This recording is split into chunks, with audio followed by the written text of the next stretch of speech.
condolences with all of those in the South who lost loved ones. We've just come back from a trip to Manish. It has been a whole of U.S. government response. Donc, comme ambassadeur américain, moi, je voulais dire, d'abord, nous présenter un pile condoléances, nous sentions un pile douleur pour les Haïtiens. Et nous, vraiment, nous sommes maniches là, et nous voyons que c'est vraiment son réponse que tout gouvernement américain a apporté. Of course, our President Joe Biden, quickly named USAID Administrator Samantha Power to head the Donc, U.S. suite, response donc, on nous the te voyons que tout de humanitarian suite, disaster response.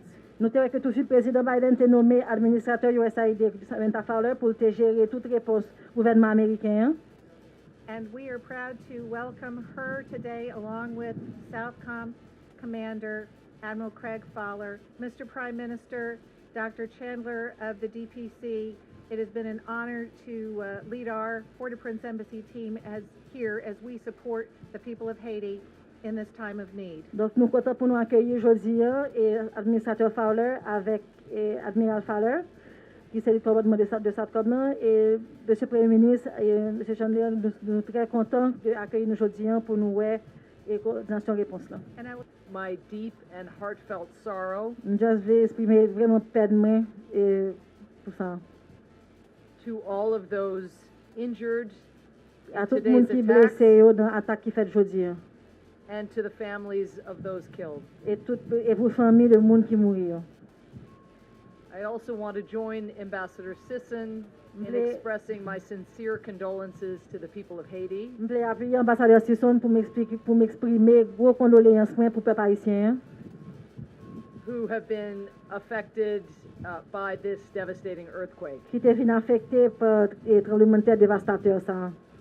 I want to thank Prime Minister Henry for being here Je voulais remercier le Premier ministre Henry pour la aujourd'hui avec nous and for the leadership and the dedication that he and Director General Chandler have demonstrated et pour le leadership et vraiment dédication que lui-même avec Dr. Chandler est présenté par le peuple haïtien since the onset of this terrible disaster, depuis que le désastre a commencé. one that has taken the life of more than 2,000 Haitians Ça a tué plus que 2000 Haïtiens and upended the lives of hundreds of thousands. et vient vraiment mettre la vie en pile monde tête en bas. I also want to thank Admiral Fowler, Ambassador Sisson, and Yeah. Rear Admiral Davids Je voulais remercier Admiral Fowler, ambassadeur Sisson et le Admiral Davis, sorry, for their tremendous partnership pour as tout we, partenariat que vous montrez nous. as we work to save lives and respond to the needs of as many people as we can here in Haiti. Pendant que nous travaillons ensemble pour sauver un maximum de vies de monde ici là. Though we all represent different parts of the U.S. government, Malgré que nous chaque nous représentons des partis différents du gouvernement américain, at the direction of President Biden, we have come together as one team sous leadership président Biden, nous venons mettre ensemble pour une seule équipe. to coordinate a response that prizes the welfare and dignity of the Haitian people. Pour nous monter en réponse qui priorise bien-être et peuple haïtien.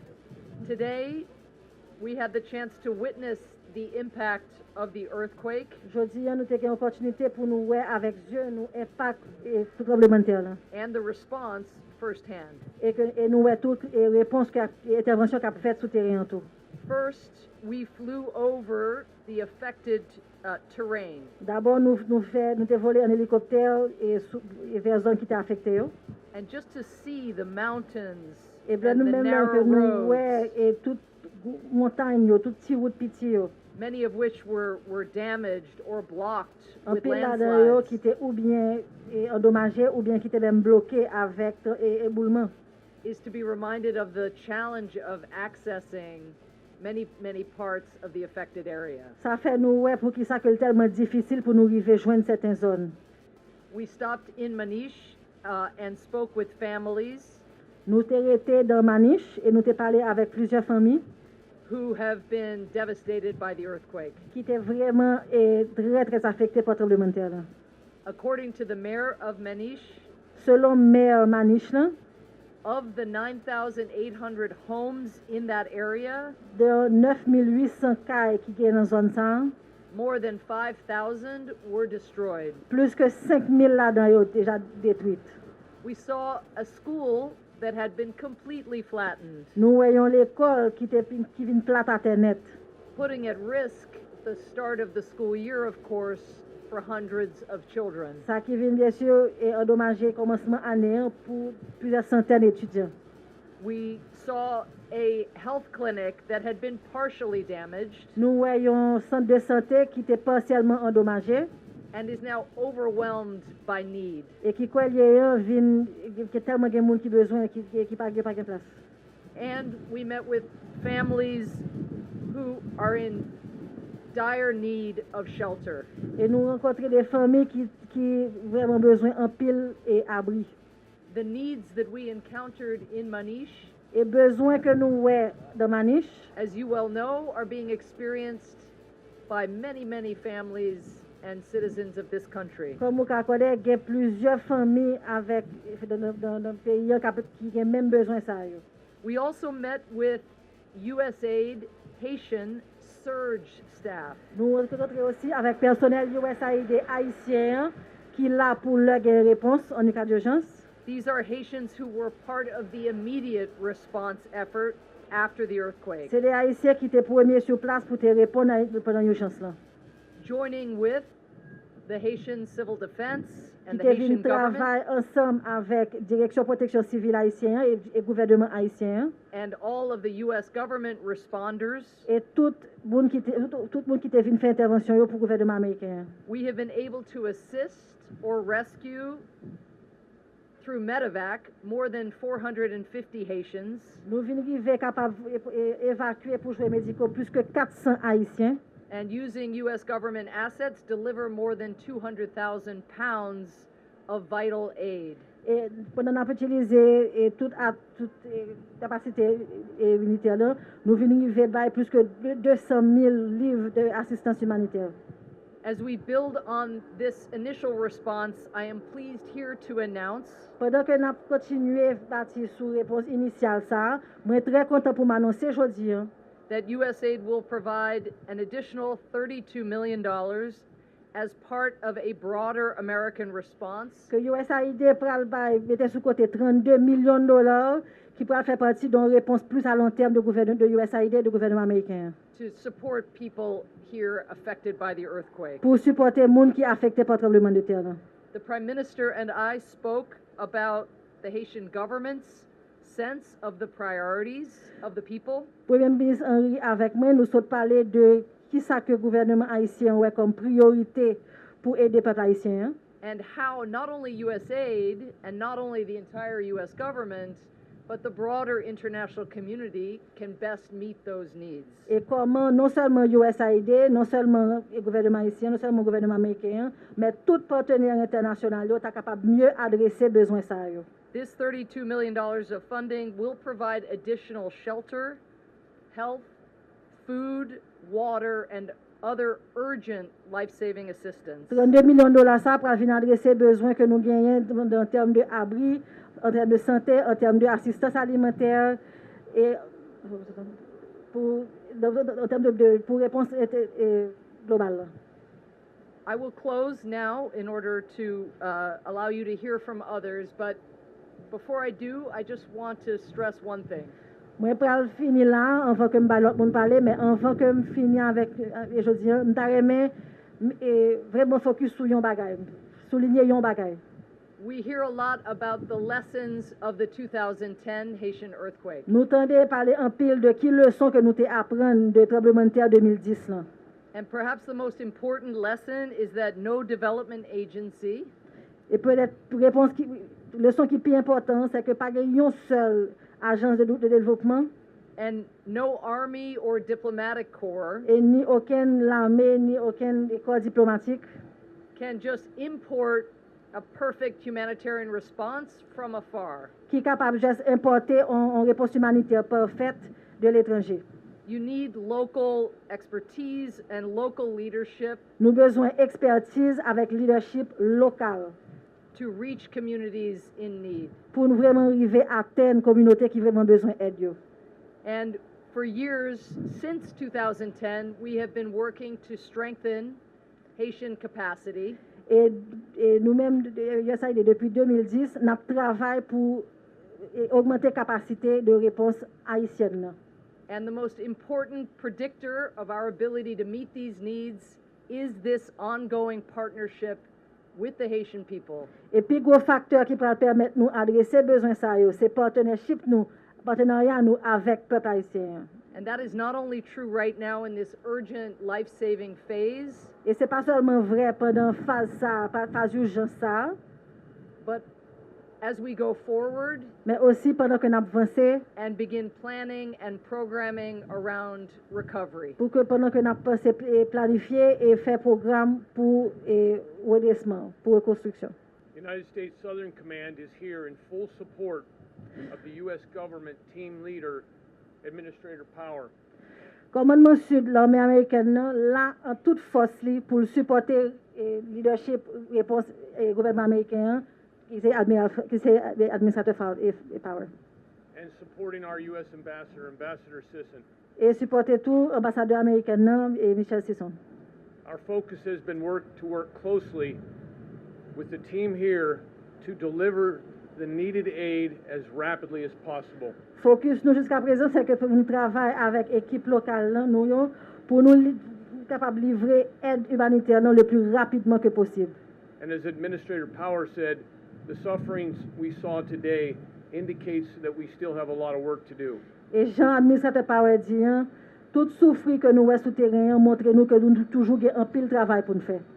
We have a large number of helicopters, Nous avons un gros nombre d'hélicoptères, ships, bateaux transport planes, et avions de transport, and importantly, willing and passionate people, members of my team, here to help. et en plus de ça, et membres équipement qui vraiment passionnés et qui vraiment envie d'aider.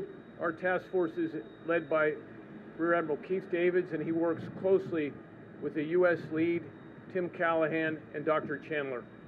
Groupe interagence est dirigé par Admiral Davis, qui travaille très près avec l'équipe de secours Usaid et Ayisyen. We're going to continue to work tirelessly Nous pourrons continuer le travail sans arrêter to get the needed aid to the people of Haiti who deserve this help.